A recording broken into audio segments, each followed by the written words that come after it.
Bonjour, je suis Frédéric Chabot et vous écoutez La Voix des Bulles. Bonjour, je suis Beignet et vous écoutez La Voix des Bulles. Et bonjour, je suis Domas et vous écoutez La Voix des Bulles. Bonjour et bienvenue dans le Splash Club, le podcast BD aléatoire exceptionnel.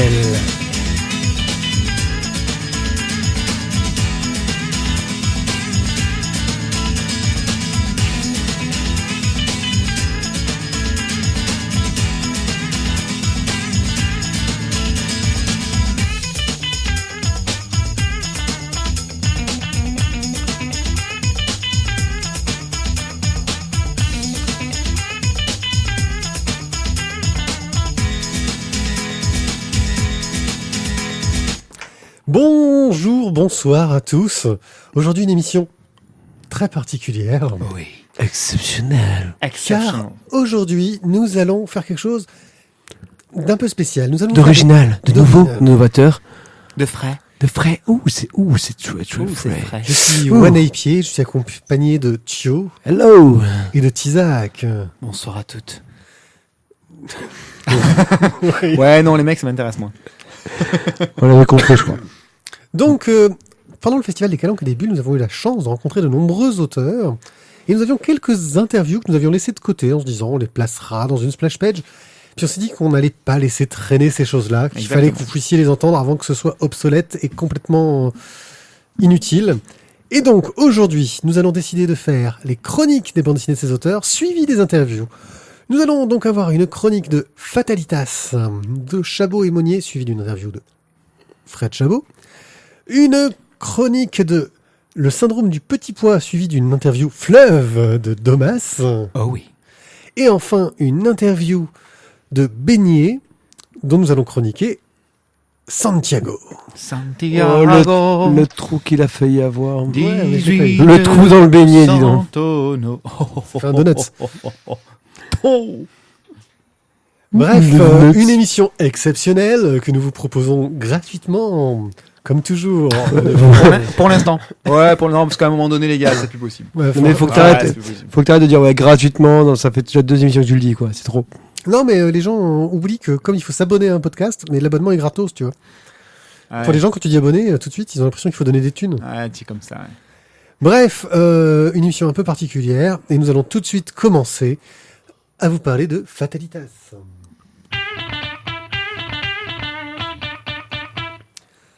Donc Fatalitas, comme c'est une émission exceptionnelle, nous l'avons préparée grandement. Exceptionnel. Exceptionnellement, je veux dire, parce qu'en fait, là, je vous décris juste un petit peu la scène. En fait, on est tous les trois devant nos micros, chacun regardant en fait un coin du plafond, en espérant ne pas croiser le regard des autres, en sachant qui va faire le pitch. Eh bien, comme c'est moi qui est la plus grosse, c'est moi qui commence. La plus grosse interview. Oui, celle de Domas. Ouais, vas-y, parle de C'est ça. Fatalitas, vas-y. Alors, Fatalitas, donc de Fred Chabot pour le scénario et de Julien Monnier au dessin. Il y a quelqu'un qui bip, hein, excusez-moi. Donc, en attendant l'aube, le duo Chabot-Monnier nous livre ici une petite histoire aux saveurs mélangées sur Marseille, avec un petit peu d'accent, un petit peu de vocabulaire qui traîne. Le service militaire au Maghreb, les fameux Baddaf, l'amitié, les putes, la grande muette, et le tout arrosé d'une sauce où traîtrise et vice révèlent les côtés les plus obscurs et les plus mesquins de chacun. De l'humanité. Donc le dessin de Monnier est, voilà, comme toujours, très, très bon, ça fonctionne. Et très différent. Très bon, mais très différent de ce qu'il a pu faire avant. Sur L'attendant l'aube, c'est vrai qu'il est dans un style très noir, très sombre, où il éclairait les zones d'ombre. Là, on est sur un style un peu plus classique, graphiquement, techniquement. C'est ça, bien moins le petit côté un peu avec les petits traits, les petits machins, pour faire du relief, pour faire de la texture, machin. Mais qui reste très efficace pour suivre l'histoire de trois potes Oui. qui sont à Marseille, qui doivent aller faire leur service et qui, en gros, alors qu'ils font une petite connerie, un petit cambriolage. Ouais, t'aimes bien les petites conneries, enfin, c'est... Ouais, Enfin, une petite connerie en fait où ils ont trouvé un cadavre. voilà, ouais, mais ils avaient pas, c'est pas ok, voilà. Mais Ils ça, se on sait retrouvent pas. emmerdés et quelqu'un les prend en grippe et s'arrange pour qu'ils partent pendant leur service sur un des pires endroits possibles, pour qu'ils avec les sports, l'enfer sur Terre, quoi. les sports secrets qui y passent tous. C'est ça. À la base, eux pensaient pouvoir s'en sortir parce que justement, bon, ils font leurs conneries. Et puis, de toute façon, comme c'est la veille du départ pour le service, ils se disent, bon, bah, c'est bon, de toute façon, il y aura On pas va de nous oublier. sélection. Le temps qu'on revienne. Oui, parce qu'à l'époque, le service, c'est 2 ans, hein, je crois. Ouais. Donc, du coup, ils se disent que bon, voilà, ça sera passé à la trappe et que tout ira bien. Mais finalement, malheureusement, l'appartement qu'ils sont allés visiter, où ils ont découvert quelque chose qu'ils n'auraient jamais dû trouver, est à quelqu'un de très mal intentionné, bien évidemment, qui a des relations en prime et qui va profiter largement de ces relations pour leur en faire baver tout au long de leur service. Déjà que c'est à la base pas une partie de plaisir que d'aller faire son service en Algérie, là, en l'occurrence, ça va franchement tourner au cauchemar. Et donc, on va avoir un récit en one-shot qui est plutôt efficace, plutôt bien mené, qui marche très très bien, avec une couverture déjà, j'ai envie de dire, magnifique, qui sort un peu des normes. Clairement. On est chez un éditeur que je ne connaissais pas, hein, c'est Philodalo, un truc comme ça. Philidalo. Philidalo, voilà. Qui vraiment a fait un très très beau travail sur cet ouvrage. Oui, puis qui a laissé de la liberté à créer cette couverture qui sort des sentiers battus, quoi. Et surtout, une réussite vis-à-vis du parler. C'est-à-dire qu'on est dans un parler marseillais, les personnages, avec beaucoup d'expressions, qui, même pour quelqu'un qui n'est pas très marseillais comme moi, hein, je l'admets, arrive à faire figure locale sans faire caricature. Ce qui est très très dur dès qu'on commence à partir un petit peu dans les expressions, l'argot un peu régional. Et qui donc fait qu'on a un texte qui marche et qui est très très efficace, quoi. Alors moi, je suis moins emballé que toi, donc vous l'entendrez de la bouche de Chabot tout à l'heure, puisqu'on lui a posé quelques petites questions là-dessus. Moi, j'étais pas tout à fait d'accord sur ni ton avis, ni pour le coup le sien, dans le sens où parfois, alors que eux voulaient en intégrer plus, ça voilà, Chabot vous le dira tout à l'heure, ils voulaient en intégrer encore plus. Moi, je trouve que déjà là, il y en a quelques-unes qui sont un peu rentrées au forceps et voilà, qui tombent pas forcément toujours bien, et voilà. En tout cas, ça a été mon ressenti. Visiblement, c'est pas le tien, donc comme quoi ça marche finalement pas mal. Moi, en tout cas, il y en a quelques-uns qui m'ont... Peut-être aussi parce que je suis moins marseillais que vous et que pour moi, ces expressions sont un peu plus folkloriques, j'ai envie de dire. Oui, peut-être. Moi, il y a certaines expressions, j'ai fait... je comprends à peu près parce qu'il y a le contexte, mais... voilà, mais j'ai pas eu de... en général, dès que tu as un accent... enfin, un accent, dès que quelqu'un met un accent marseillais dans quoi que ce soit, c'est pourri, quoi. Ouais, mais là, en l'occurrence, il n'y a pas d'accent. Oui. C'est juste du vocabulaire. Bon, ça chante, quoi, ça. Je vous rassure, il y a quand même des marques de bas de page pour expliquer. Il en manque quelques-unes quand même, c'est un petit problème d'éditeur. Mais voilà, il y a un petit souci d'éditeur où il y en a quand même quelques-unes qui sont un peu manquantes. Donc voilà, c'est un album qui est lumineux aussi, malgré le sujet très sombre. Il y a un travail sur la couleur. Il y a un vrai travail sur la lumière, d'une part de Marseille, parce que c'est vrai qu'on a cette chance d'avoir une lumière assez particulière au sud de la France, mais qui est valable aussi pour toute la partie Bad Daf, où là, on est au Maghreb, donc forcément il y a une luminosité, il y a une chaleur, et tout ça c'est très présent. Voilà, l'ambiance est vraiment extrêmement bien rendue, le dessin est vraiment, je reviens encore dessus, est vraiment bon. Les mouvements, parce qu'il y a quand même tout un tas de scènes de petites bastons, etc. Voilà, c'est assez fluide pour toutes ces scènes d'action. Sauf de temps en temps où, clac, il y a un petit arrêt sur image, un petit truc un peu trop figé. Mais sinon, dans l'ensemble, ça marche pas bien. Puis il y a un petit côté polar noir aussi, hein, dans le ton où on voit que les mecs, il arrive de plus en plus de merde, ouais. Où le côté humain ressort, où le gars en qui on avait confiance est humain et se laisse aussi aller à ses peurs et à ses fragilités, où on finit par arriver sur une histoire de vengeance très forte, qui a vraiment ce côté très, très polar noir, mais dans la lumière. Ouais. Est-ce que, finalement, la problématique, c'est est-ce que la vengeance de cette espèce de petit caïd marseillais va avoir raison de l'amitié d'enfance de notre équipe de 3 bras cassés, là, qui sont pour une partie terrorisés, pour d'autres essayent quand même de faire fonctionner leur tête plutôt que leur peur. On est dans cette petite problématique là, c'est comment est-ce que l'amitié et les liens entre ces personnages vont résister parce qu'ils s'en prennent quand même bien dans la gueule. Comment est-ce que ça va résister à ce choc-là et à ce désir de vengeance? Thio, je te sens... Ouais. hein. Alors, Fatalitas, pour moi, c'est une bonne BD qui m'a beaucoup fait penser au foot de guerre dans lequel jouait Coluche. La partie en Algérie, bon là-bas c'était pour Coluche c'était la Libye, mais m'a beaucoup fait penser à ça, et justement dans le rôle du commandant despote qui fait bien son office là à ce niveau-là, qui était joué par Coluche à l'époque. On est vraiment dans une très saine ambiance. Enfin, très saine, ça. Oui, Enfin, c'est... Oui, parce que... Une belle scène. De belles scènes, voilà, on va dire comme ça. De belles scènes avec une ambiance quand même qui est bien oppressante quand on est dans la partie camp, et avec une partie... Non, merci. Une partie enquête qui est quand même bien, je trouve, bien sympathique. Parce que justement, toute la machinerie qu'il y a derrière qui essaye justement de broyer ces trois hommes, et finalement qui va les amener tous les trois à se venger, à se rebeller de différentes façons pour les trois. Et quand même, je trouve voilà, très très bien mené jusqu'au final qui m'a pas laissé qui m'a pas laissé sur ma faim. Vraiment, je suis arrivé, je trouve, au bout de l'histoire avec un scénario bien ficelé, bien intéressant, quoi. Oui, on va en plus du côté... un petit côté polar. Enfin, c'est subtil, hein. Quand je dis polar, on n'est pas dans de l'enquête, etc. Mais un côté humain et social. Mais il y a quand même des rebondissements qui font que tu arrives à, je trouve, un côté polar qui est quand même assez intéressant, quoi. Bref, on a été convaincus, quoi. Moi, ça fonctionne. Voilà, le scénar est bien mené. Le final arrive peut-être un poil brutalement dans la gueule, mais voilà, il fonctionne quand même bien. Et puis il y a un petit rebondissement, machin. Voilà, c'est très bien, c'est bien écrit. Encore une fois au niveau du scénar, le dessin rend bien honneur au scénar. L'ambiance est là, donc moi j'ai trouvé ça vraiment très bon et très agréable. Et surtout, moi, ce qui m'a quand même surpris, c'est le changement en fait dans le dessin de Monnier, qui est Oui, par rapport à ce que tu connaissais. par référence qu'on essaie Il est capable de vachement changer de style, quoi. Ouais, et ça, j'ai trouvé ça vraiment assez. Il nous fort, avait montré des planches d'une prochaine BD où il y avait encore un changement de style.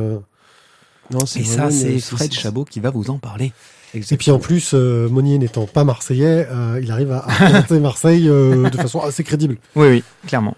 Voilà. Et ben, on va vous laisser avec Fred Chabot et on revient tout à l'heure pour la suite de nos chroniques.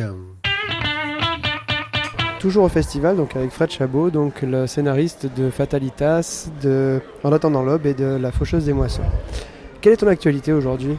Alors, je sors Fatalitas, un album avec Julien Monnier au dessin. Et on travaille actuellement toujours avec Julien Monnier sur un projet qui va sortir dans pas longtemps, qui s'appelle Gants Blancs, qui sera en 2 tomes, de l'aventure fantastique en 1880. Voilà. Alors pour revenir sur tes albums plus anciens, En attendant l'aube, donc c'était en 2 tomes déjà, et les personnages secondaires, on va dire par exemple, moi je me rappelle de Noé ou de la bibliothécaire. Est-ce que tu n'as pas eu envie de les faire vivre eux aussi dans d'autres histoires ? Non, parce que vraiment, en fait, En attendant l'aube, c'est une histoire que j'avais écrite, commencé à penser, on va dire, en 1990, donc c'est vraiment vieux, et j'avais ça en tête, et c'est une histoire terminée, réellement. Moi, je sais que l'éditeur voulait absolument qu'il y ait une forme de suite. Bon, non, ça devait se passer en une nuit. Voilà, et donc non, pas continuer les personnages. J'aurais aimé pouvoir les approfondir un peu plus, par contre. Voilà. Quand on regarde justement sur les planches de En attendant l'aube, moi je pensais essayer de reconnaître peut-être Marseille ou une autre ville, mais ça c'est pas. Mais en fait, visiblement, l'histoire n'est pas ancrée dans une ville. Alors oui, à la base, c'était écrit sur Marseille. Le problème, c'est que mon dessinateur, Julien, il est parisien. Et donc, en fait, il s'est inspiré. Il a cherché un peu des photos. Moi, j'ai envoyé quelques photos de Marseille, mais il s'est plus inspiré de Dubrovnik, le coquin. Donc, si on lit l'histoire, On se rend compte que c'est pas loin de Marseille puisqu'ils viennent des Alpes, etc. Mais graphiquement, non. Graphiquement, il ne s'en est pas rapproché. Du coup, tu travailles quasiment qu'avec Julien Monnier. Comment ça se fait cette rencontre justement? Parce que du coup, là, maintenant, ça fait 4 albums que vous êtes ensemble 8. Oh là, j'étais loin du compte. En fait, Julien, j'ai rencontré sur un site internet 2 bandes dessinées. Pas un site de rencontre, donc. Je précise. En fait, j'avais une idée sur En attendant l'homme d'un graphisme particulier. En fait, je voyais bien Franck de Broussailles. J'avais ça en tête. Et ce qui ne correspond pas du tout à Julien. Mais je vois ses dessins exposés sur, je crois que c'est Café Salé. Et en fait, je me suis dit, c'est pas du tout ce que je voulais, mais ça va coller. Et je lui ai envoyé le scénario et il m'a dit, ça me plaît. Et à partir de là, il est facile, on s'entend bien. Voilà. Dans notre travail, il n'y a pas de heurts et puis projet sur projet, ça a fonctionné. On a toujours eu une suite. Donc voilà. Et on s'entend bien sur la manière les évolutions qu'on veut faire quand on veut passer d'aventure à l'histoire. Tout se passe bien, voilà. C'est agréable. C'est pas toujours le cas. Dans En attendant l'aube, en fait, on nage un petit peu dans l'introspection. Et à la fin, tu remercies Domas, justement. Est-ce qu'il a eu une influence dans ce travail? Domas, oui. En fait, j'y avais proposé le scénario, mais il trouvait que c'était trop personnel. Donc voilà, parce qu'il avait le trait sur ça. Et en fait, pour être Richard Di Martino et Domas, Richard, c'est un ami d'enfance. On était voisins, on se connaît depuis 35 ans avec Richard, donc c'est vraiment un ami. Et on a fait des BD ensemble quand on avait 15 ans. Mais bon, moi après j'ai arrêté, lui il a continué. Et à 40 ans, quand j'ai eu 40 ans, Richard il m'a dit, mais vas-y, fais-le, vas-y, lance-toi. Et c'est grâce à ça que je suis allé au bout de l'histoire. La Faucheuse des Moissons, je l'ai écrite pour Richard. On n'a pas réussi à le sortir, et c'est avec Julien que ça s'est fait, mais le scénario intégral, il était pour Richard. Au niveau des scénarios, de quoi est-ce que tu te nourris pour écrire de films, de livres, de musique, d'origami, de rubriques nécrologiques Alors, de ce que j'ai, de mon passé un petit peu, de ce que j'ai ressenti par la Faucheuse des Moissons, c'est clairement la guerre 14, elle m'a toujours marqué. Quand je vais dans les petits villages dans les Alpes, que je vois les monuments aux morts et que je vois 6 noms identiques, toute une famille, ça m'a toujours marqué de voir qu'il y avait plus de noms dans les villages de noms sur les monuments que d'habitants actuellement. Donc par exemple, c'est quelque chose qui m'a toujours marqué. J'avais besoin d'écrire sur la guerre 14, sur ça.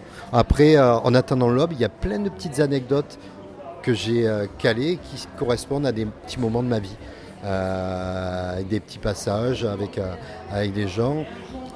Je parle, que ce soit Sang Noir ou La Faucheuse des Moissons, il y a des thèmes qui sont importants, ou Fatalitas, l'amitié.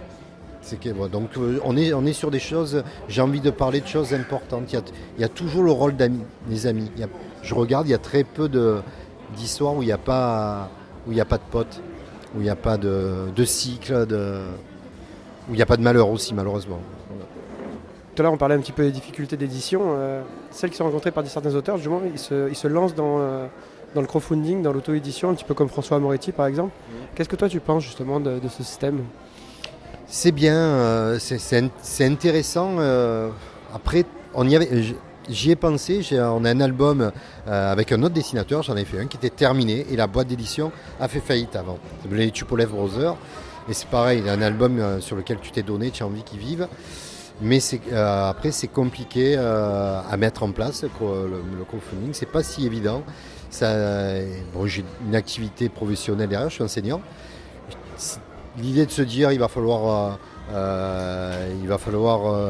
envoyer les livres, etc. Le financement, je ne me suis pas lancé. Mais je pense que c'est quelque chose qui est intéressant parce que les éditeurs, ils m'ont permis de sortir des livres, mais de temps en temps, je trouve qu'ils n'ont pas un comportement très civique, on va dire ça. Bon, voilà. Alors du coup, la question que j'allais te poser après, c'était est-ce que tu vis de tes bandes dessinées? Moi, je vis de mon métier d'enseignant. De la BD, non. Ce qui est terrible, c'est plutôt pour Julien qui, lui, c'est son revenu principal. Il est au RSA à côté, tout en travaillant à plein temps. Rien que de dire ça, ça me fout les boules. C'est un mec qui bosse tout le temps, il est au RSA.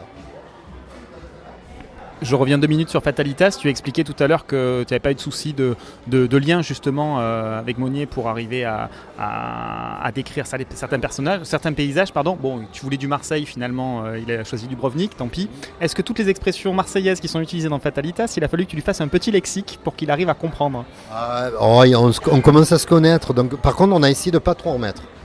L'éditeur voulait absolument qu'on en mette beaucoup, et moi au bout d'un moment, je voulais rajouter un petit lexique, et je ne l'ai pas fait, et puis il y a beaucoup de renvois, d'ailleurs il y a des erreurs, il y a des renvois qui sont oubliés, c'est dommage, c'est passé à l'as, et en fait les renvois ça coupe beaucoup la lecture. Donc je voulais le mettre, mais je voulais pas non plus que ce soit, qu'il y en ait trop, et que ça fasse... voilà. Et je suis content parce qu'il y a des gens qui m'ont dit que ça faisait Marseillais, mais que c'était pas... qu'il n'y en avait pas trop, donc c'était ce qu'on voulait. Bon, j'ai lutté avec l'éditeur, je pense voilà, je voulais mettre, mais bon, j'ai réussi à caser mon histoire à Marseille. Il a fait du Marseille. J'arrive dans Sang Noir, ça se termine à Marseille. Julien Monnier, à force, il va dessiner Marseille. Voilà. La suite justement de ta collaboration avec Julien Monnier, il y a d'autres choses en perspective? Gants Blancs. Et Gants Blancs et Gants Noirs, qui sont deux albums, et on a un projet. Donc le Gants Blancs va faire le premier tome, il est quasiment fini en dessin, en scénario. Le tome 2 est bien avancé, et derrière, je pense qu'on a une idée commune. On a un autre projet qu'on a présenté, donc on en a encore pour 2 ans, si les éditeurs nous suivent. Et au niveau du travail avec Julien Monnier, tu fais un storyboard très détaillé ou tu lui envoies juste un texte? Alors c'est un tableau avec un descriptif de cases et les dialogues et les voix off.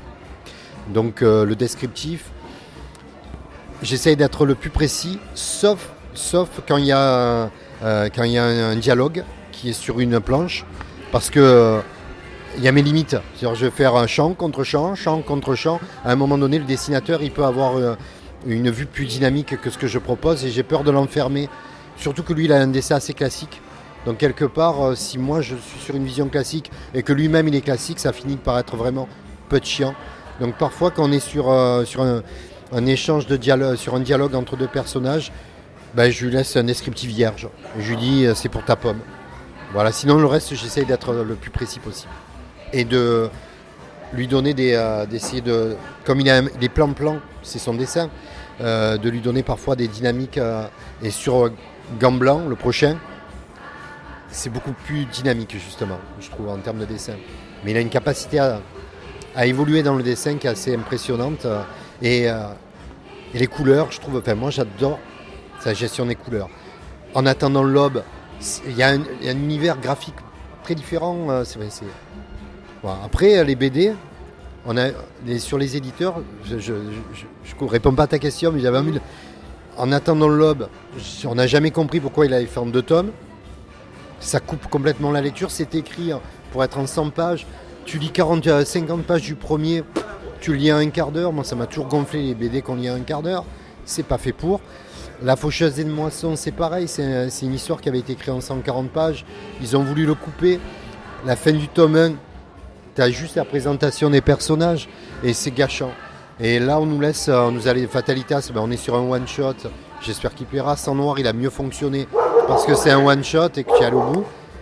Et par contre, Gants Blancs, par sa structure, 4 histoires, on a la finalité de chaque histoire. Donc on est très avec Vincent, avec Julien, on est très optimiste sur le prochain. Du moins, on espère, heureusement. Justement, les changements de dessin de Julien Monnier, c'est toi qui lui demandes quelque chose de particulier en termes de design. Je veux dire, quand on voit En attendant l'aube ou quand on voit Fatalitas, il y a un grand écart. Entre Fatalitas et le prochain, où on a eu la chance de voir un petit bout sur ton téléphone, il y a encore quelque chose de différent. Est-ce que toi, tu lui demandes un petit changement, une idée générale, ou alors c'est lui qui a simplement envie de faire quelque chose de différent et qui voit l'histoire avec ce design-là? Alors pour Fatalitas, c'est l'éditeur qui a demandé, il a vu des dessins qu'avait posté Julien sur Facebook, où il avait fait des gens tatoués, et il a dit je veux ce dessin-là. Donc c'est une volonté de l'éditeur, de partir sur ce dessin-là, de changer. Sur le prochain, Gant Blanc, j'ai pas donné si un peu quelque chose d'un peu plus réaliste. Mais après, en règle générale, ce qu'il me propose, ça me plaît. Voilà, mais c'est vrai, avec les qualités et les défauts que peut avoir un dessin et un scénario, ben, ça accroche. Il a lu l'histoire, il a proposé, quand j'ai vu ses premiers essais, j'ai tiré la langue, je me suis dit ça me plaît, c'est ça. Je ne pensais pas que ça allait être aussi bien. Et puis le prochain, souvent, Julien, il peut avoir des évolutions dans un livre. Et le prochain, il est très constant, beaucoup plus constant, et dans le style, c'est aussi que l'air de rien, il a fait 8 albums en peu de temps, en 4 ans. Ouais. Quelle est ta dernière découverte en bande dessinée? Alors ma dernière découverte, ça va être Larsenet Blast. C'est pas récent. J'ai beaucoup apprécié. Alors, j'ai eu d'autres bouquins qui m'ont plu, mais la dernière qui m'a fait quelque chose, c'est Blast. La seule critique que j'ai, il y a un tome de trop. Voilà, moi je l'ai perçu comme ça. Le premier m'a vraiment plu. Bon, c'est du Larsenet, mais je trouvais ça intéressant, mais il y a un tome de trop. Mais je l'ai dévoré. Le syndrome du petit pois.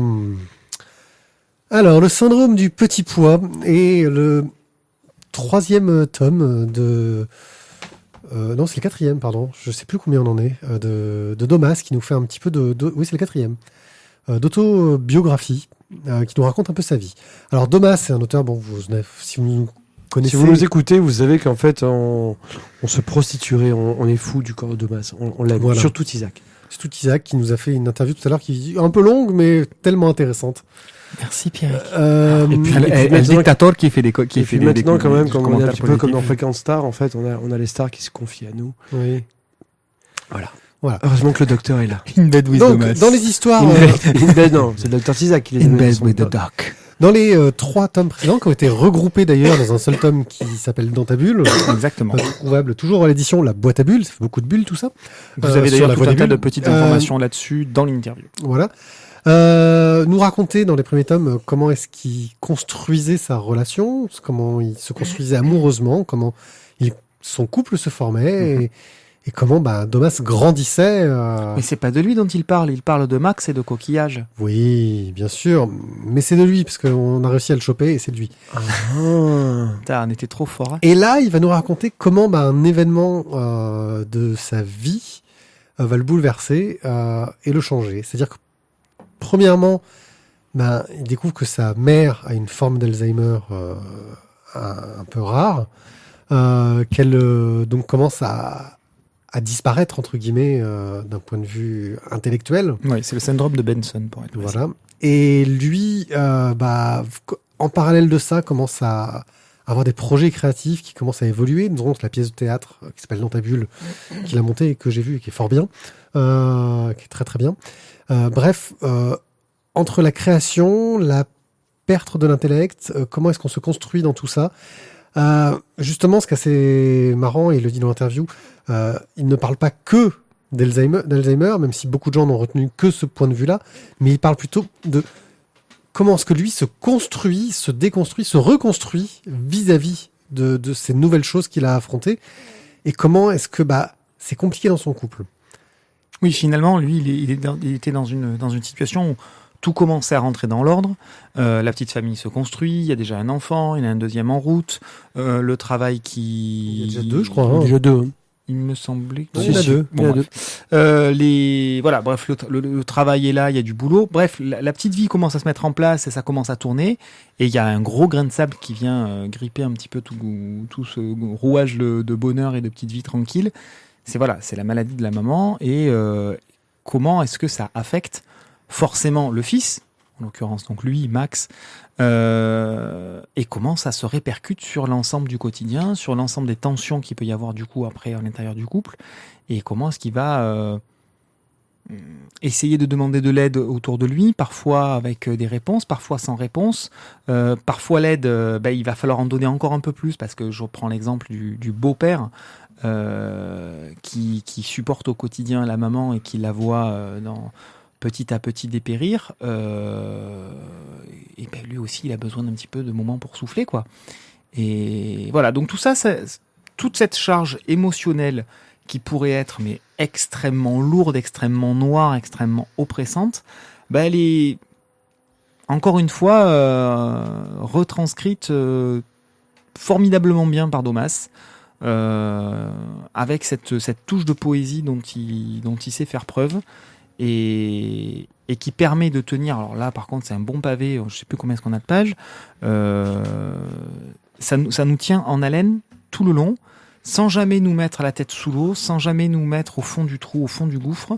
On a vraiment envie de continuer à voir la suite, à voir comment ça se dépatouille, comment ça évolue. On sait très bien comment la maladie ne peut qu'évoluer, mais comment est-ce que lui et l'entourage vont arriver à se dépatouiller et à vivre, à survivre dans cette situation-là qui n'a pas de sortie positive réellement possible. C'est comment est-ce qu'on peut vivre avec ça. Voilà.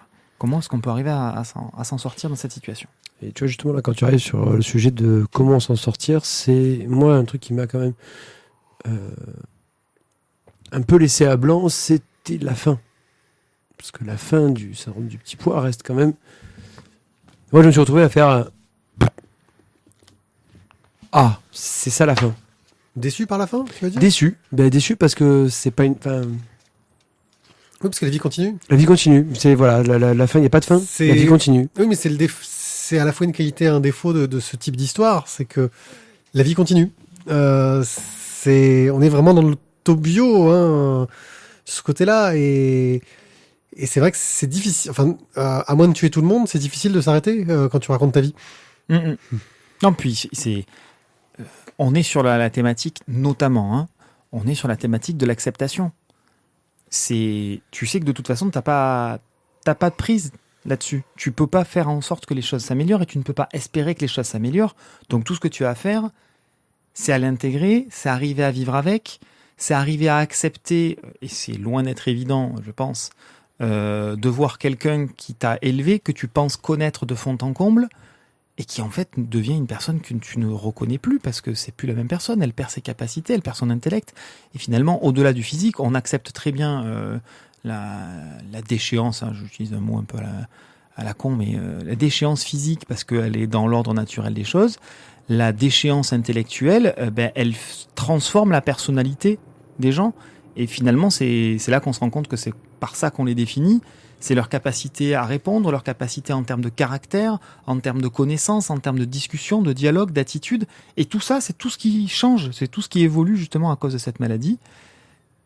Il faut faire avec. Voilà. Donc il faut arriver à se sortir de son rôle d'enfant pour passer à celui de père, bien évidemment. Mais au-delà du père, c'est de prise en charge de son aïeul qui devient... quelqu'un d'autre, mais il faut malgré tout faire avec. La situation de fin, je ne pense pas spoiler grand-chose en disant ça. La graine ne pleure pas le fruit, elle germe. Je pense que ça résume assez bien la situation. C'est à ça qu'il faut arriver. Maintenant, ça ne veut pas dire que c'est facile, pas parce qu'on connaît la formule magique que c'est facile d'y arriver et de l'accepter. Voilà. C'est pour ça que je parlais tout à l'heure de la thématique de l'acceptation, parce que c'est à mon sens... Le fond du problème du personnage, c'est ça qu'il essaye de nous montrer. C'est valable aussi pour d'autres thématiques, hein, enfin pour d'autres situations, une rupture amoureuse, etc. On sait que de toute façon, au bout du compte, a priori, tout le monde s'en sort et on n'est pas les premiers à qui ça arrive. Sauf qu'il faut arriver à traverser l'épreuve et à se reconstruire derrière et à faire avec. Bien, je pense qu'on va pouvoir vous laisser avec Domas pour cette interview fleuve, un moment privilégié que nous avons partagé avec lui Merci Domas. et dont nous nous souviendrons longtemps. Domas, bonjour. Bonjour. On va parler de ton actualité et pour le coup, du coup, c'est toi qui vas en parler. Eh ben, mon actualité, elle est multiple cette année. Il y a d'une part l'intégrale de mes 3 précédents volumes chez La Boîte à Bulles. Ça s'appelle Dans ta bulle, comme le spectacle. Après, il y a le syndrome du petit pois qui est le nouveau et la suite de Dans ta bulle. Et puis en jeunesse, toujours mon Anton. Et j'ai une nouveauté pour la fin de l'année aussi. J'ai appris ça il n'y a pas longtemps. Donc voilà. Vas-y, tout de suite. Alors vas-y, tu nous enchaînes tout de suite dessus. Et a priori, donc ouais, j'ai signé en début d'année un album avec des BK pour du gag jeunesse, qui me plaît bien, et ça sort en septembre. D'accord. Je travaille trop vite. Un auteur qui travaille trop vite, mon Dieu. Alors, le syndrome du petit pois. Gros bouquin, gros travail sur beaucoup de sentiments, beaucoup de sensations à faire sortir et à coucher sur le papier. Tu as mis combien de temps pour mûrir le projet ? Waouh, vaste question. Je dirais que mûrir le projet, c'est aussi le propos du bouquin de toute manière. Donc j'ai mis 4 ou 5 ans et à peu près tout le temps qu'a duré ce que je raconte dans le bouquin. Et puis il y a eu cette prise de conscience que je décris toujours dans le bouquin. Et il a fallu un certain temps ensuite pour arriver à savoir ce que je voulais raconter. La prise de conscience aussi, elle me permettait de savoir ce que je voulais raconter, à savoir le déclic qui fait qu'on se rend compte que voilà, c'est comme ça. Ce qui était quand même assez dur à raconter d'ailleurs, enfin après, à expliquer. Et ensuite, une fois que j'ai eu le déclic de comment raconter mon histoire, j'ai couché le storyboard donc fin décembre en 15 jours, les 250 pages. En fait, je fais un storyboard de 250 pages. Je me suis mis début janvier à dessiner et j'ai fini 1 an et demi plus tard le tout, avec les couleurs. J'ai fini 1 an et 4 mois après le bouquin et puis les couleurs, encore 2-3 mois de couleurs. Je vais te laisser faire un petit pitch rapide de l'histoire pour qu'on puisse comprendre, que les auditeurs puissent comprendre la suite des questions aussi et la suite de ton propos. Donc un petit pitch rapide, si possible, du syndrome du petit pois. C'est d'autant plus important que... Enfin, on en parlera après. Le pitch, c'est l'histoire d'un jeune papa, d'un papa trentenaire, quarantenaire qui cherche cette place de père dans un univers qui est complètement déstabilisé par l'Alzheimer de la mère et l'égoïsme finalement du personnage. L'égotisme, l'un ou l'autre. En gros, c'est ça. Ça serait ça le pitch peut-être. Alors pendant que tu faisais ce projet, l'état de la maman évoluait. Comment est-ce que tu as réussi à gérer ça ? Est-ce que tu nous as expliqué que la trame, tu l'as couchée comme ça en l'espace de 15 jours. Mais malgré tout, l'histoire, tu l'as bloquée à un moment donné, malgré les évolutions réelles, possibles, futures, ou tu as modifié au fur et à mesure ? Ce point de vue-là de l'histoire, c'est toujours pareil, qu'est-ce qu'on veut raconter. Donc là, je reviens à la petite parenthèse que j'ai failli dire tout à l'heure, c'est que sur le pitch de l'histoire, souvent on dit c'est un bouquin sur Alzheimer. Moi, j'ai pas l'impression d'avoir fait un bouquin sur Alzheimer, enfin, je sais qu'il y a Alzheimer dedans, quoi.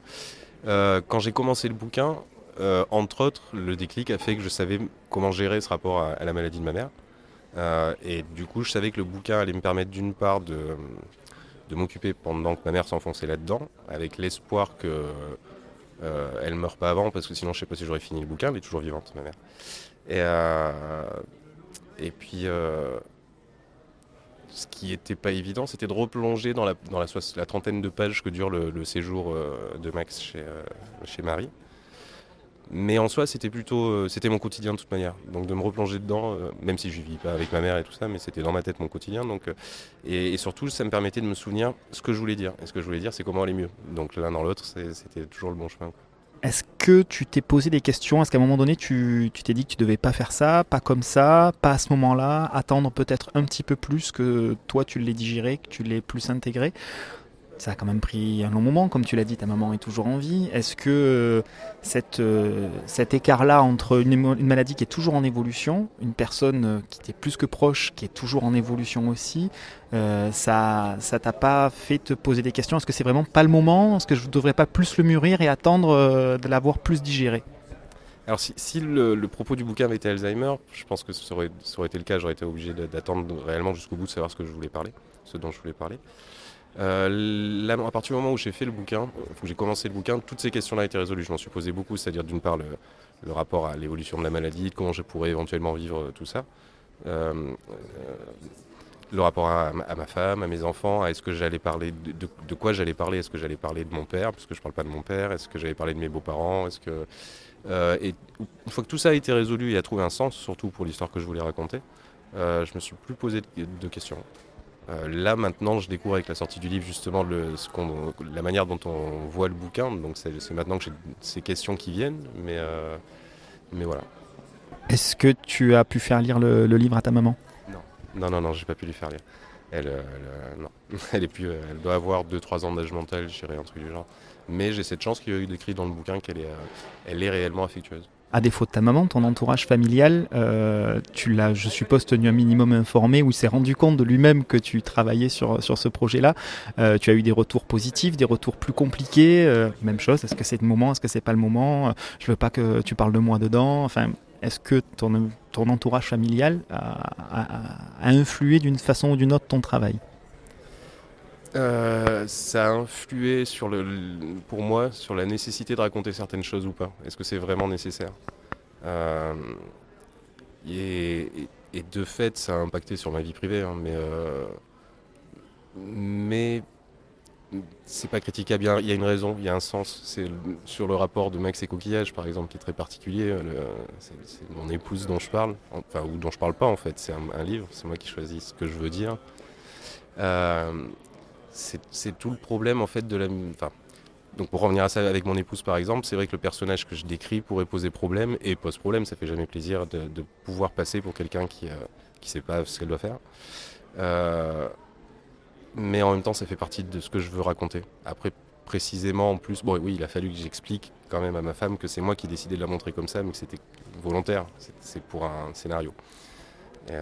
Après sur le reste de la famille, c'est... finalement, pas différent de la réaction des gens en général quand on fait de l'autobiographie, quoi. Mais non, ils m'ont laissé faire, au contraire. Après, en plus, ils étaient plutôt contents en lisant le livre. Donc retour finalement plutôt positif. Et justement, tu parlais que c'est un personnage, pourtant, en cours de livre, Max devient Domas. Je sais pas si tu as fait gaffe à ça. J'imagine que tu as pensé à cette paire de pseudos. Moi, ça me fait penser à un bouquin de Cadic dans la trilogie divine, où à un moment, justement, le personnage dont il parle devient Philippe Cadic. Tu vois, qui se met en scène lui-même. Donc, si tu y as réfléchi, pourquoi ? J'ai dû lire à cette époque la biographie de Cadic, d'ailleurs, par Carrère, qui est super. En fait, il est les deux à la fois. Il est Max Domas. Domas, ça devient le nom de famille de Max. Ce qui me permettait moi de retomber sur mes pattes, parce que j'ai commencé par un bouquin soi-disant non autobiographique, d'où la naissance de Max, c'est pas de moi, de Domas comme personnage. Mais là j'avais besoin que le mec qui signe le livre soit celui qui est... Donc j'en ai juste fait le nom de famille. Donc c'est pour ça que parfois il s'appelle Max, parfois il s'appelle Domas indifféremment dans la bande dessinée, puisqu'il s'appelle Monsieur Domas en fait. Justement, en parlant de ça, à un moment, Max va chez le psychologue et il y a ton nom de famille chez un des deux psychologues sur la sonnette. Oui. Des Malinas. Mon père croyait que c'était lui, le docteur Malinas, et j'ai dit non, c'est moi. C'est Dominique Malinas, psychologue. Ça renvoie à cette idée de est-ce que la BD est une psychanalyse ? Est-ce que je t'ai fait cette BD pour m'aider à sortir de là ou pas ? Moi, j'ai pas l'impression d'avoir eu besoin de la BD pour me sortir de là. C'est une fois que je me suis sorti de mon problème que j'ai décidé d'écrire la BD pour concrétiser ce qui m'avait permis de m'en sortir. Après, par contre, je dois dire qu'en relisant la BD, il y a des passages où je me suis dit oula, attention, quand je l'ai couché, le storyboard, je me dis oula, attention, qu'est-ce que tu es en train de dire ? Donc là, j'ai commencé à enlever des pages, à changer beaucoup de choses. En ce qui concerne les changements, justement, il y a un dessin qui est tout en douceur. Ça apporte un joli contrepoint aux propos, à l'état d'esprit des personnages.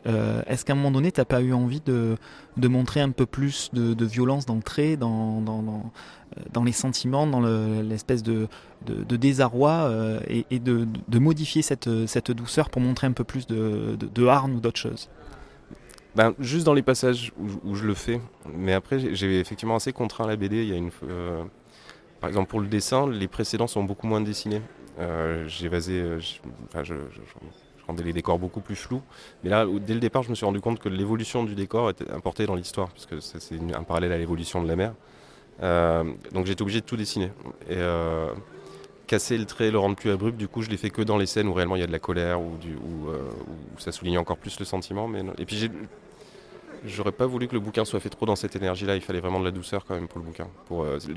Il est très sombre. Il est très sombre et sans douceur, sans évasion un peu pendant la lecture. Je me dis, même moi, je me disais, je vais loin quand même dans ce que je fais au lecteur, quoi. Que ce soit dans ton triptyque ou dans ce dernier livre, tu nous livres des choses qui sont très intimes. Est-ce que c'est pas un petit peu à l'opposé, antithétique avec le fait de travailler dans un atelier où par définition tu n'es jamais seul face à toi-même, tu es toujours entouré? Est-ce que c'est justement parce que tu es entouré que tu as pu faire cette introspection-là et sans te sentir trop seul, trop face à tes sentiments noirs? Est-ce que c'est ça qui t'a permis de faire ça? Ou à l'inverse, ça me semble un petit peu étrange d'arriver à faire une introspection au milieu de personnes. Nice. Les premiers, je les faisais chez moi. Les 3 premiers, je les faisais chez moi. Je bossais à l'atelier la journée, puis j'allais bosser le soir sur mes albums à la maison. Celui-là, je l'ai fait à l'atelier pas mal. Le scénario, par contre, le storyboard, je l'ai fait tout seul chez moi tout le temps. Je disais pour le syndrome du petit pois, ça a pris 2 semaines, et c'était 2 semaines de vacances. Les filles, je les avais pas pendant, j'ai des enfants, donc et je les avais pas pendant une semaine, donc déjà il y a 100 pages qui tombent. Et du coup, passer ça, le dessin au contraire, non, pareil, je pense que j'avais besoin d'être entouré quand je le faisais. Ouais, il y a des passages vraiment où c'était pas plus mal qu'il y ait des copains, parce qu'une fois que le storyboard a été posé, j'avais plus trop besoin de réfléchir dessus, ou alors je le faisais le soir, et là j'étais seul le soir, une fois que tout le monde est couché, tu vois. Donc c'est pas gênant, il y a vraiment cet aspect, en fait, soit je pose chez moi des choses que j'ai besoin de faire tout seul, soit je vais à l'atelier, je travaille à l'atelier. Parlons un petit peu du personnage qui t'accompagne, cette espèce de petit spip qui est avec toi. C'est la représentation de quoi? D'un ami imaginaire, de ta conscience, de ton humeur, ou c'est justement le petit compagnon qui t'aide à surmonter tout ça? Bon, c'est directement lié à la coccinelle de Gottlieb. Au départ, j'ai toujours mis dans mes BD. Je pense que ça fait un moment qu'elle est d'ailleurs il s'appelle le Smurgle, pardon. C'est imprononçable, j'avais 15 ans quand je l'ai créé, donc tu cherches un nom débile toujours. Et maintenant, c'est mon enfance. Et en particulier dans cette BD-là, il représente mon enfance et les quelques réactions qu'il peut avoir. C'est censé dire que penserait l'enfant que j'étais de l'adulte que je suis devenu. En parallèle du syndrome du petit pois, tu viens de sortir Dans ta bulle, donc on en a un petit peu parlé, qui regroupe le Lithos, 3 minutes et Souvenirs de moments uniques. C'est un désir personnel de vouloir regrouper ça en un seul recueil, ou c'est un souhait de l'éditeur, ou alors c'est parce que les 3 précédents commençaient à tomber un petit peu en rupture de stock? Un peu tous à la fois, c'est un concours de circonstances en fait.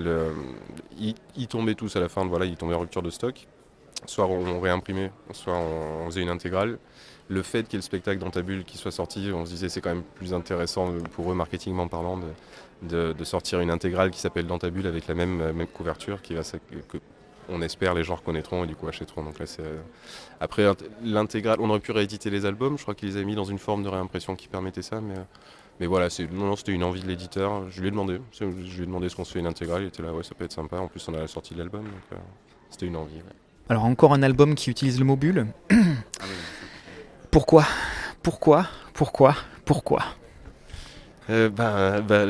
C'est Dans ta bulle. Alors c'est à cause du spectacle, quoi. Ouais. Dis le site La Voix des Bulles. Bon, nous avons à côté la réserve à bulles. Mon prochain album, c'est aussi une histoire de bulles. Enfin bon, non mais c'est terrible. Hein. Dans ta bulle, en plus quand on a trouvé le titre, j'étais là non, on va pas faire Dans ta bulle. Dans ta bulle, c'est le titre du spectacle. Donc c'est un titre qui a été décidé par tous les comédiens et de la troupe du spectacle, donc voilà. Et puis l'intégrale, du coup, je voulais qu'elle renvoie au spectacle, donc c'est Dans ta bulle. Donc oui, j'ai bulle dans mon titre. Bien malgré toi. Non, le pire c'est que je suis content. Il aime se faire du mal. Alors justement, ce spectacle va se poursuivre à Paris dans quelques jours. Est-ce qu'il va tourner un petit peu par chez nous? On espère. En fait, le spectacle a un tourneur maintenant depuis 1 an, qui cherche des dates. Donc déjà ça tourne un petit peu en France de manière éparse. Et puis là ils espèrent trouver encore des dates. A priori ça doit continuer, mais c'est un spectacle qui est pas évident bon, je reprends les termes du producteur, du tourneur, à vendre, parce que c'est une forme qui est entre le café-théâtre et le théâtre, ils n'arrivent pas forcément à le présenter à des grands théâtres, et les cafés-théâtres sont un peu frileux sur la formule, donc voilà, ça doit tourner, mais c'est vrai que je ne sais pas exactement comment. On discutait tout à l'heure avec, j'ai oublié son nom, pour le nombre de... Patrick Beau, pardon, qui demandait justement des salles avec tant de spectateurs, tel équipement, machin. Est-ce que c'est un petit peu l'une des contraintes ou c'est uniquement le fond qui coince? Je pense que, alors, le producteur aimerait des grosses salles, etc., mais là c'est plus une histoire de... Ils arrivent à avoir, si tu veux, des dates dans des cafés-théâtres à la semaine où ils sont payés à la représentation en fonction du nombre de spectateurs, mais c'est pas ça qui l'intéresse, lui, c'est de vendre des spectacles à des gros endroits, c'est un producteur. Et puis il y a la contrainte aussi du spectacle qui demande d'avoir un écran, d'avoir de la sono, c'est en général ils l'ont tous. Et puis la forme même du spectacle qui les gens aiment, c'est-à-dire c'est un spectacle qui mélange dessin et comédien et puis la musique. Les gens aiment, mais se disent, je sais pas comment je vais pouvoir présenter ça parce que je suis pas habitué à présenter ce genre de spectacle. C'est pas vraiment du café-théâtre dans le sens où l'humour est plus subtil, si on peut dire, même si l'humour du café-théâtre est bon. Et c'est pas du théâtre non plus parce que on est quand même dans une forme très proche du public, donc c'est du café-théâtre. Un hybride. Lors d'une représentation du spectacle, justement, tes dessins ne se sont pas affichés, de ce que j'ai pu lire. Le public n'a pas vraiment été gêné apparemment par ce manque. Toi, tu as vécu ça comment ? Mais c'était difficile. Alors dans la réalité, il y a eu peut-être 2 dessins qui se sont affichés réellement. Mais sinon, ils ne sont pas affichés. Ce qui m'a fait bizarre, outre la déception, ce qui m'a fait bizarre, c'est que ça a marché pareil. Vraiment, ça a marché pareil. Les gens étaient morts de rire, l'émotion est passée de la même manière. Les gens venaient me féliciter à la fin. Alors, ils ne savaient pas ce que je faisais. J'étais pas sur scène, hein, je faisais partie des spectateurs, mais ils savaient que j'en faisais partie, donc ils croyaient que j'avais écrit le texte. Donc ça faisait très bizarre parce que j'avais autant de retours, ou presque, que quand les dessins sont projetés. Et c'était assez chouette parce que ça remet à sa place aussi, justement. C'est très bizarre quand même d'avoir un spectacle qui sort, qui raconte la vie, qui raconte une histoire qui est ma propre vie, même si c'est une improvisation et que ça reprend pas tout ça, ça dégonfle un peu la grosse tête quand même, c'est pas mal. Ça fait du bien. Dans tes BD, tu nous dévoiles une grosse part de toi. Alors, j'aime pas trop ce mot parce que c'est très utilisé en ce moment, mais tu nous dévoiles ton univers. Est-ce que tu n'as pas eu envie, justement, là tu fais ça avec une pièce de théâtre, de t'essayer à d'autres choses, de montrer cette douceur, tout ce travail qui est un peu plus en profondeur dans autre chose, dans de la photo, dans des arts vivants, dans de la danse, parce que là tu es sur un spectacle ou dans un film, dans une animation? Non, c'est vrai que alors j'ai fait beaucoup de choses à droite à gauche, des concerts de dessin, du théâtre avec Dans ta bulle. J'aime beaucoup, mais j'ai pas envie de passer du temps à essayer d'en vivre, ou en tout cas je suis vraiment dans la BD, quoi. C'est ma passion et mon travail. Donc c'est vrai que là je suis plutôt là-dessus. Parce que je pensais à Eddie Vaccaro en écrivant cette question, qui lui fait de la musique en parallèle et qui initialement voulait faire de la musique. La musique réellement, ouais, donc et en même temps qu'il reste dans la BD, mais qui allie les deux. Moi je me sens même pas dessinateur en fait. Moi j'ai envie de raconter des histoires. Donc c'est pour raconter des histoires, je pourrais éventuellement soit écrire du théâtre, soit faire du cinéma, mais là c'est toute une technique, je connais rien à tout ça, donc je m'y intéresse même pas, quoi. Ma question initiale, voilà, c'était ça. C'était cette histoire de raconter des histoires, justement, transposables sur d'autres choses. Le Zarm Atelier, tu y es depuis un petit moment maintenant. Donc depuis toutes ces années, maintenant que tu commences à te sentir à l'aise, à être un petit peu plus confirmé aussi, à savoir où tu mets les pieds, qu'est-ce que tu continues à y trouver dans cet atelier, dans cette forme-là ? En plus c'est une question qui se pose régulièrement. Ouais, effectivement, ça fait donc 2002, en 2016, ça fait 13 ans, donc ça a pas mal tourné, il y a des gens qui s'en vont, des nouveaux qui arrivent. Régulièrement se pose la question du souffle global de l'atelier. Moi j'ai arrêté en plus l'année dernière, pendant 1 an quasiment, j'allais plus à l'atelier, je restais à la maison pour bosser, ou pas bosser, j'avais pas beaucoup de boulot, donc voilà, je restais à la maison. Qu'est-ce que j'y trouve déjà de sortir de chez moi, toujours les trucs classiques, de ne pas bosser à la maison, de sortir, d'avoir une relation sociale. Et puis voilà, le retour des copains, soit sur le travail en cours, sur lequel ils ont un œil dès qu'ils passent, quoi. Soit tout simplement sur l'art. Là, je vois, il y a Yann Madé qui vient de rejoindre l'atelier. Donc déjà ça apporte une nouvelle énergie, c'est bien, mais voilà, on va parler beaucoup du fond, de comment est-ce qu'on fait une BD, etc. Alors avec Yann ça va être ça, avec Richard on va plus parler de scénario, avec Clément on va plus parler d'autres choses de la BD, Clément Balou ou Richard Di Martino, pardon. Il y a quand même une émulation, alors après elle est plus ou moins forte en fonction des périodes, mais là c'est bien, on semble repartir dans une bonne période, quoi. Bien. Dans une toute autre veine, tu travailles également sur les très célèbres contes de la collection Pouce de Bambou, qui sont reconnus, paraît-il, jusqu'en Asie, n'est-ce pas ? Oui, en Chine. On est édité en Chine, je crois qu'on l'est encore. Est-ce que les ventes sont proportionnelles au nombre d'habitants ? Je sais pas, c'est en Chine, c'est loin, et puis les mecs ils nous disent rien. Mon éditeur il avait dit, je sais plus combien on était payé, genre 300 €, alors on disait attends, quand même il y a 1 milliard de Chinois, c'est pas beaucoup. Notre éditeur a dit attends, ils auraient pu faire pareil sans nous payer, donc déjà soyons contents. Tu vois, Alors, est-ce que tu peux nous reparler, parce qu'on en a déjà parlé, pour ceux qui ne connaissent pas cette collection, pour qu'ils puissent se jeter dessus ? C'est une collection pour les tout petits, on va dire, ça commence à partir de 4 ans, 3 ans on peut avant, les parents peuvent le lire avant, c'est de la BD muette, avec éventuellement des bulles, mais dans les bulles il y a des images, pas des textes. Ça reprend un conte, généralement un conte traditionnel. Là, on essaye de créer des nouveaux contes maintenant, mais c'est quand même beaucoup des contes traditionnels. Ça présente aussi un petit atelier de dessin pour apprendre aux enfants de manière très simple à dessiner les personnages qui sont vus dans la BD. Vraiment dessiner un rond, un triangle, 2 traits, et hop, ça y est, on a un personnage. Et puis il y a l'histoire écrite à la fin, si jamais on veut lire l'histoire. Et voilà, c'est une série qui s'adresse au tout petit, qui maintenant qui a 20 albums. Et moi, j'en ai fait 5. Justement, la collection a évolué. Il y a eu, c'est l'an dernier, je crois, un changement de format qui est passé sur quelque chose qui fait plus vraie bande dessinée que livre pour enfants, justement, au niveau du format. C'est une de tes volontés, il me semble que tu es directeur de la collection. Ou est-ce que c'est les instances de chez Bambou qui sont allées là-dessus, ou bien est-ce que c'est suite au retour que tu as eu Alors, c'est pas de ma volonté, mais en même temps, je n'étais pas contre. C'est les retours, c'est toujours pareil, c'est l'histoire de marketing. C'est notre éditeur qui nous a proposé ça. Alors est-ce que si on avait dit non, il l'aurait fait quand même ? Oui, je pense.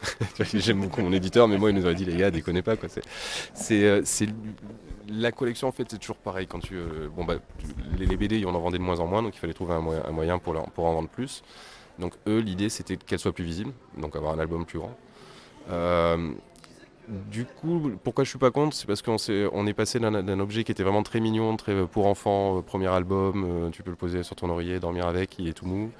Petit format, c'était mignon. Un format qui est beaucoup plus pédagogique, y compris dans la maquette, qui clairement te dit, voilà, vous pouvez faire quelque chose à l'école avec ce bouquin, à la limite, tu vois, et en même temps, c'est un peu ça, quoi. Donc ça m'a pas dérangé, ça s'adresse plus clairement à un public de profs, ou de parents qui savent pas forcément ce que c'est, donc ils vont remarquer ma première BD. C'est beaucoup moins mignon, mais en même temps je trouve qu'avec le cahier graphique qui pour le coup aussi est beaucoup plus destiné à pédagogique, il y a une logique. Ouais.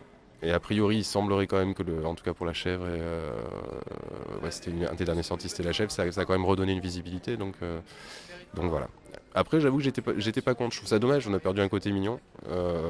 À choisir, j'aurais préféré le côté mignon, mais là, je viens de recevoir le Jack et le haricot magique qui va ressortir dans ce format-là. Et moi-même, j'ai redécouvert mon histoire parce qu'à l'époque, j'avais oublié. Au bout d'un moment, on oublie en dessinant les pages de pas aller trop loin dans le détail. Et du coup, avec le format, il y a des tas de petits détails que j'ai redécouverts dans ce grand format.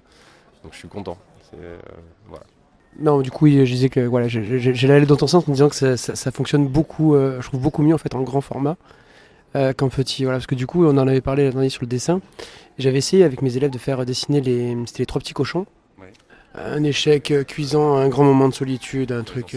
Ouais. C'est la galère sur les anciennes versions. C'était les dessins des auteurs professionnels, donc puis même la méthode, quoi. C'était pas bon. Moi, c'est à force de bosser avec des instituts qu'en fait c'est moi qui ai créé le cahier graphique, les nouveaux cahiers graphiques, et c'est d'avoir fait des interventions avec les instituts qui m'a fait changer la forme, c'est-à-dire partir de formes géométriques simples qu'on maîtrise dès 4 ans théoriquement. Et voilà, quand j'arrivais en intervention et que je disais aux gamins que vous voulez dessiner, je n'allais pas leur dire tu fais d'abord un crayonné, après tu fais un noir, et puis tu vas faire les pleins et les déliés, bordel. Voilà, c'est ça. Mais c'est nul, on dirait un enfant de 4 ans. Ah mince. Du coup, voilà, parce qu'avec ce que tu m'avais montré, c'était sur le petit garçon qui criait au loup. Tu m'avais bien fait une sorte de petit cahier graphique pour moi avec les figures. Et là, par contre, ça a fonctionné, mais nickel, quoi.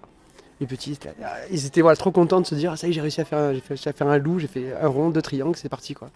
Ça, c'est un truc qui fait plaisir vraiment parce que donc je l'ai testé avec mes filles. Bon, elles ont grandi maintenant. Les dernières, elle a 5 ans, mais le petit chaperon rouge nouvelle version, je lui ai fait faire il y a 1 an, je crois, le dessin. Donc elle avait 4 ans et demi. Et j'ai mis sur Facebook, machin. Les gens voulaient pas croire. Et pourtant, je l'ai juste fait faire. Bon, je le faisais à côté d'elle, c'est-à-dire je dessinais le rond, elle dessinait un rond, je faisais le triangle, elle dessinait un triangle, mais elle regardait le modèle en même temps. Et ça fonctionne, quoi. Les gamins, ils arrivent à le faire.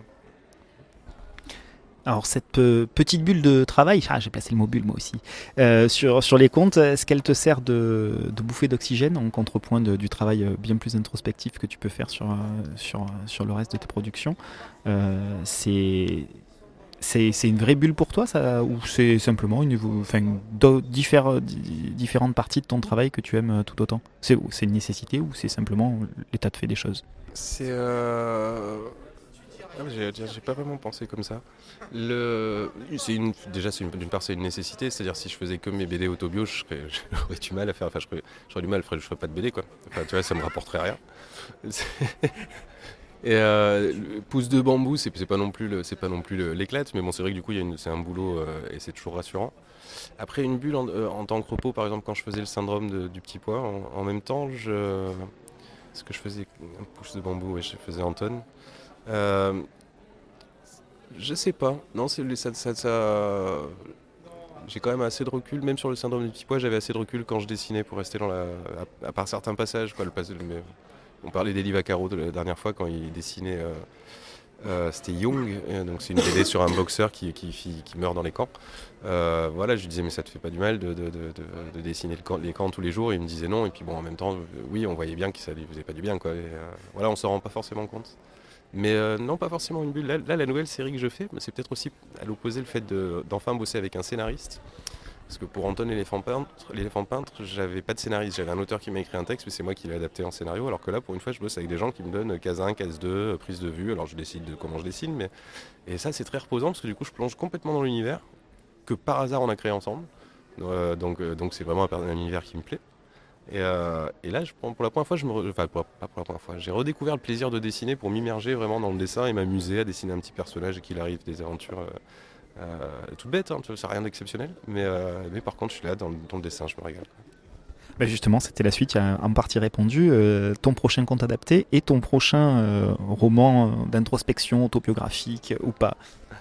Alors pour les deux, je sais pas. Bon, pour le roman graphique, je suis déjà plus sûr. Mon prochain conte, je sais pas trop ce que je vais faire. Il va y en avoir très certainement un, je pense, l'année prochaine. J'aimerais bien faire La Belle au bois dormant, mais la version longue. Enfin, la vraie version, qui est en contrepartie, pour contrebalancer du fait d'avoir fait La Princesse au petit pois. Princesse au petit pois, c'est un conte qui est pour la soumission de la femme. Alors la Belle au bois dormant, c'est l'inverse. Il y a une longue histoire que je peux pas vous raconter, mais... le prochain roman graphique, je pense que je le ferai d'ici 10 ans, à mon avis, un truc du genre. Je vois, déjà en sortant de celui-là, je suis complètement sec. Ce que tu disais tout à l'heure, est-ce qu'il n'y a pas besoin de finir de vivre les choses avant de les raconter? Là, ce que j'avais besoin de raconter et que je le vis toujours en ce moment, tu vois, c'est toujours mon quotidien, ce que je raconte dans ce livre finalement. Donc déjà, il faut que ça passe. Et puis j'ai une idée de ce que je veux raconter, mais pour ça, il faut que j'en sache plus. Tout simplement, j'ai pas parlé de mon père dans ma BD. Ça va aller dans ce sens-là sur qu'est-ce que ça représente. Le père, c'est la société. La mère, je sais pas. Donc là, je sais à peu près ce que j'aimerais raconter, mais je sais pas du tout quand. Mais longtemps. Alors on va passer sur des questions un petit peu plus générales. Tu l'as dit toi-même, si tu ne faisais que des romans autobio, ça serait plus compliqué d'en vivre. La plupart des auteurs ont des soucis de ce point de vue-là aussi. Tout ce qui tourne autour du crowdfunding, tu y as déjà pensé. Qu'est-ce que tu en penses? Je trouve que ce que j'en pense, c'est que c'est super, tu vois, si ça peut se faire. Moi, dès le départ, j'ai voulu être édité parce que j'ai envie de faire du dessin, point, et de pas m'occuper du reste, quoi.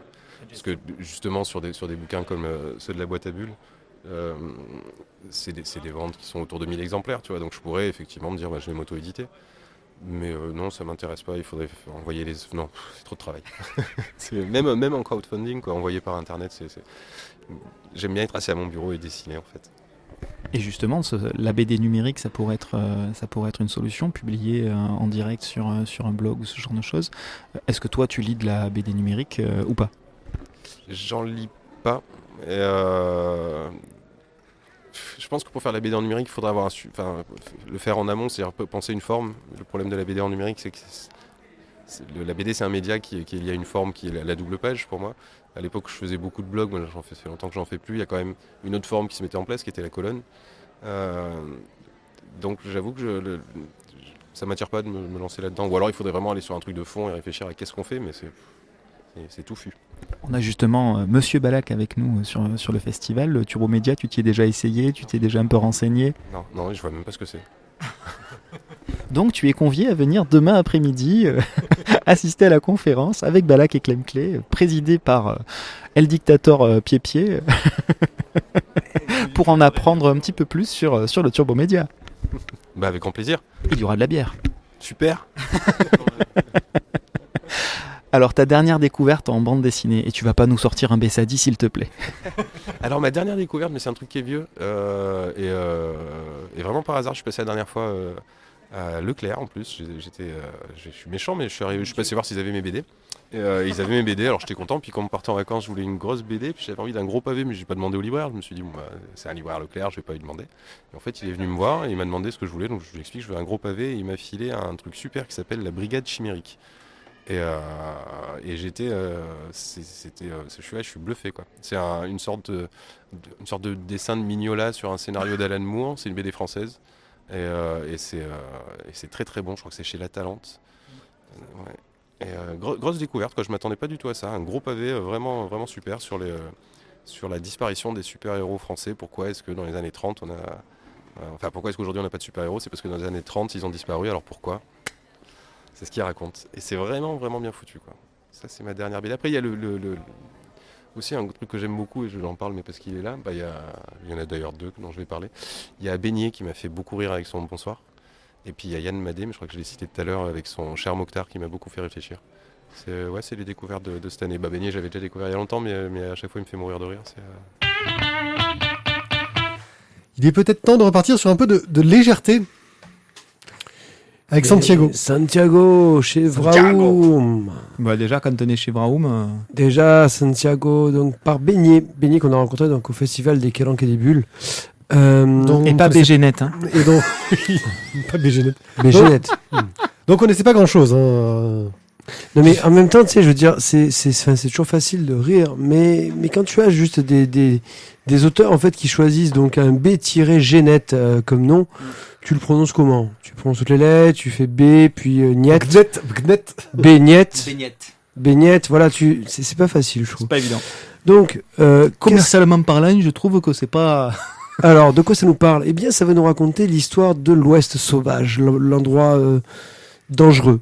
Où en fait, Mexique sauvage. Et ici, c'est surtout, en fait, c'est pas tant les shérifs, les cow-boys, les Indiens dont on s'occupe, mais ce sont une troupe de Mexicains hors la loi, sans foi ni loi, capables de toutes les débauches et de tous les amours, en fait. C'est un Mexicain basané.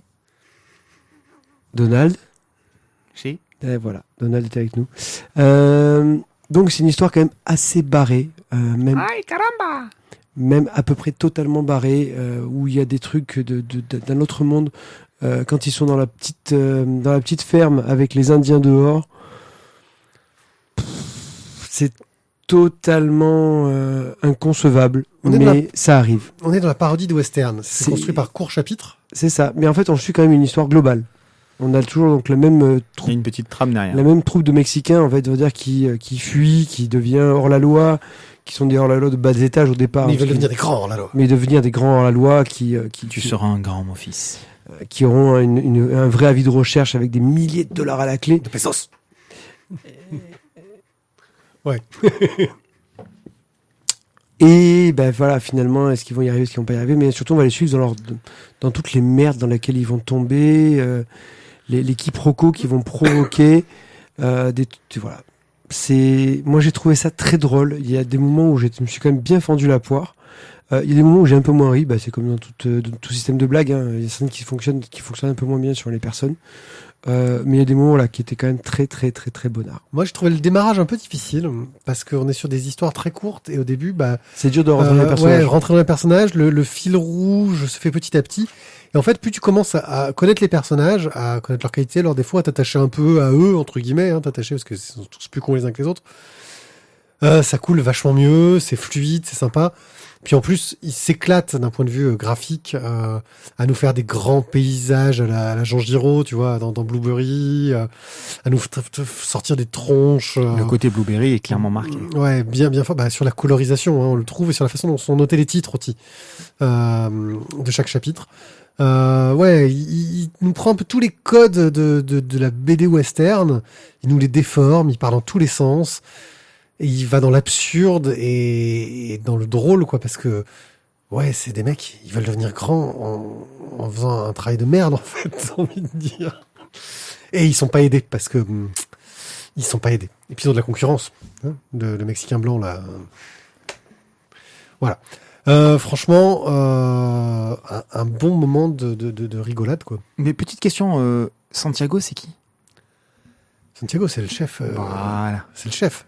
Santiago. C'est le boss un peu caractériel qui, quand il a raté un duel parce que il s'est passé une autre fin possible que chacun tire sur l'autre, est obligé de tirer sa balle sur quelqu'un.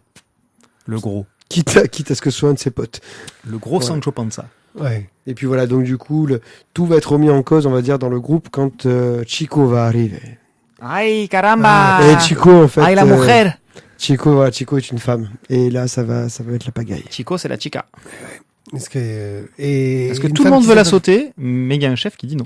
Ah non, parce que c'est un membre de l'équipe. Bah oui. Le chef dit non. C'est un Non. membre de l'équipe. On couche pas avec le monde de On l'équipe. couche pas avec un membre de l'équipe. Ça se fait pas. Ça se fait pas. C'est comme ça. Il y a des règles. Il y a qu'à la virer de l'équipe, chef. Il y a des règles. Et oui. Bah, on va vous laisser avec Beignet pour une interview fort sympathique, que je le rappelle, nous avons fait au Festival des Calanques et des Bulles. Nous sommes avec Beignet. Tu dis comment, toi? Beignet. Tu dis pas BGNet? Non, c'est pas ça. Salut. Salut. Alors, quelle est un peu ton actualité en termes de BD? Mon actualité, je dessine dans Arg, un truc sur la mode dans la guerre. Et c'est quoi mon autre actualité? Ouais, il y a que ça, après c'est des petits trucs, je sais pas encore. Non, je sais pas. Sinon je viens de sortir 2 albums, un qui s'appelle Santiago chez Vraoum et un avec PMGL, je sais plus, chez Lapin, qui s'appelle Jojo Moniteur de ski. Comment tu vendrais ces albums pour donner envie aux gens de les acheter? Cher. Non. Merde. Merde. Comment je les vendrais? Santiago, c'est un western plutôt drôle, paraît-il. Et Jojo Metteur de ski, ça parle plus de cul que de ski. Donc comme moi, j'aime pas trop le ski. Les gens qui sont comme moi pourront aimer peut-être. En même temps, les moniteurs de ski parlent plus de sexe que de ski. Oui, d'ailleurs. J'en ai rencontré après, et c'est vrai. Ok, donc tu fais de l'humour, que de l'humour en bande dessinée? Ou tu t'essayes à d'autres genres? Non, ouais, c'est vrai, je fais que de l'humour. Même quand on me demande d'être sérieux, donc... Et tu te trouves drôle? Non. C'est juste que j'arrive pas à prendre une histoire que je fais au sérieux, donc j'ai pas le choix. Même quand j'essaye, ce serait mieux si je mets un gag. J'ai feuilleté Santiago, il y a quand même beaucoup de clins d'œil, j'ai l'impression, à du Blueberry. Ouais, c'était un peu parti de ça en fait. Moebius était mort, j'étais triste. Je me suis dit tiens, je vais foutre un peu de sa gueule, mais finalement c'est devenu très vite autre chose puisqu'on peut rien faire. On peut rien faire contre Blueberry. Ton style graphique change radicalement d'un bouquin à l'autre. Tu es sur des recherches différentes des choses qui te plaisent en termes de dessin, parce que quand on regarde Jojo et quand on regarde Santiago par exemple, ou Old School, tu es sur des choses qui sont quand même assez différentes. Tu es en recherche de choses différentes parce que tu as envie de faire des choses différentes, ou c'est par rapport à la cible que tu changes ton dessin? Ouais, pas par rapport à la cible, plutôt par rapport au propos en fait. Un truc comme Santiago, ça demande d'avoir une esthétique un peu de western classique, sinon ça marche pas. Jojo, c'est justement l'inverse, c'est le côté naïf qui fait que des trucs les plus crades peuvent passer, ou justement l'inverse, opposé à mes personnages mignons qui fait des trucs dégueulasses quoi. Donc c'est vraiment en fonction de l'histoire, j'ai pas vraiment de style marqué comme ça. Tu avais fait Lutin Spirix, qui dans le genre influence violente de beaucoup de classiques de la BD. T'as dû faire beaucoup de recherches pour trouver un style qui arrivait un peu à ton combiné ou c'est venu facilement? Non, parce que on a un peu été élevé à ça, donc quand j'étais gamin, je copiais Gaston, machin, donc le style ça s'est trouvé assez vite. Et puis non, mais en plus, j'ai même pas trop cherché, justement, je suis resté, j'ai même pas relu trop de choses avant pour pas être trop précis, parce que je veux que ça reste une idée générale, parce que si je vais dans des références trop pointues, les gens ils vont rien comprendre. Enfin, ils vont pas se rappeler, même moi je me rappelle pas. C'est qui tes maîtres en humour en BD? Mes maîtres en humour. Il y a Goussens, toujours. Enfin, Gottlieb, les grands. Et il y a Bouzard, qui je renvoie l'ascenseur. Et non, je sais pas, des maîtres. Non, mais ça reste surtout Goussens, je me reste là-dessus. T'arrives à vivre de tes BD? Maintenant, un peu, ouais. Mais c'est jamais gagné. Jamais. T'as un vrai travail à côté?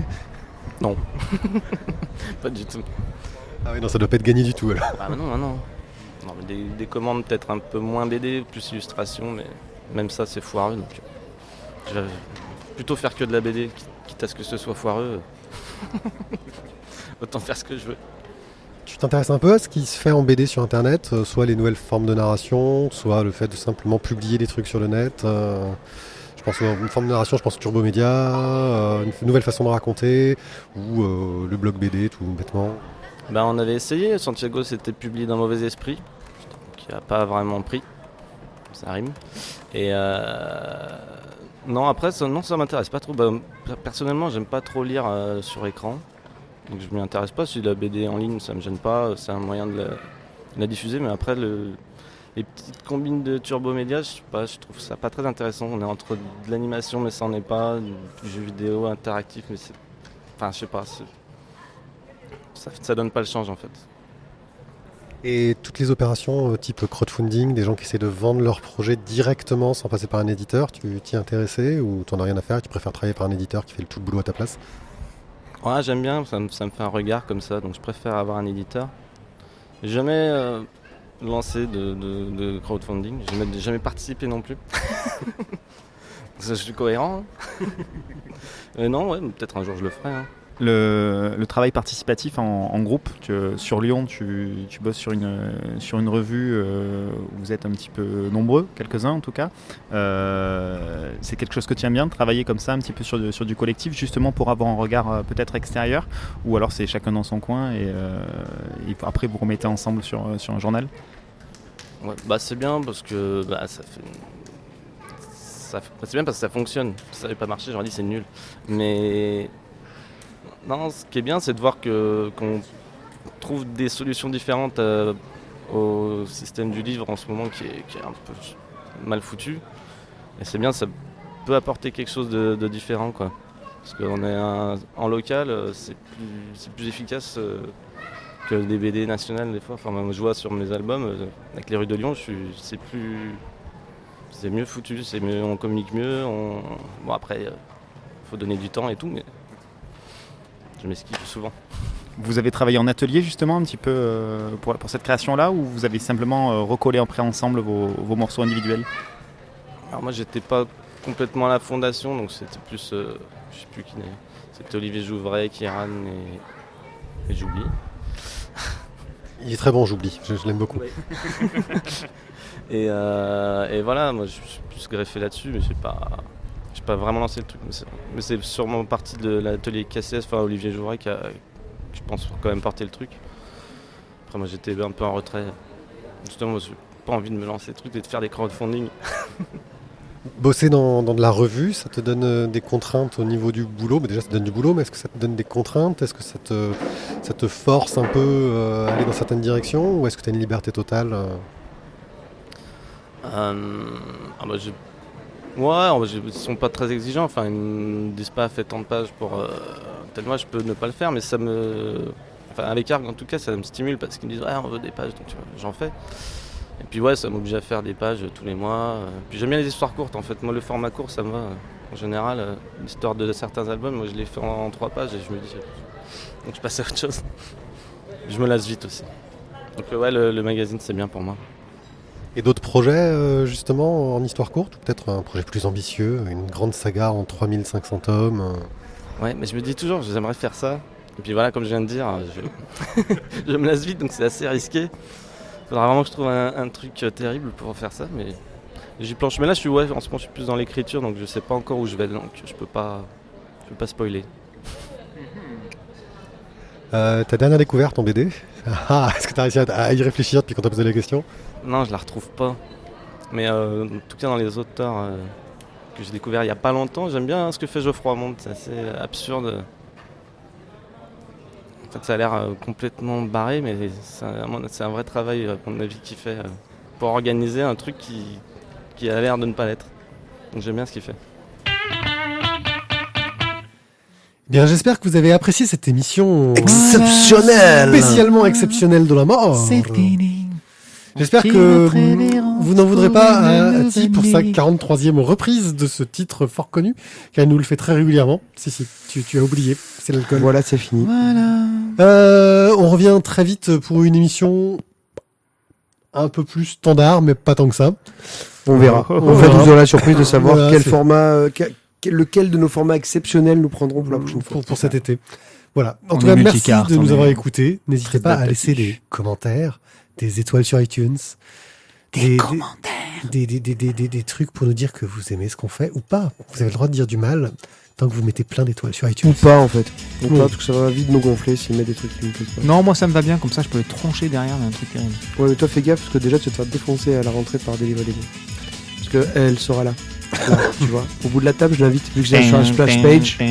Ce sera. Non, ce sera plutôt le bon, la brute et le truand, tu vois. Merci de nous avoir écoutés et je vous dis donc à très bientôt. Ciao, ciao. Bisous les enfants. Ouais.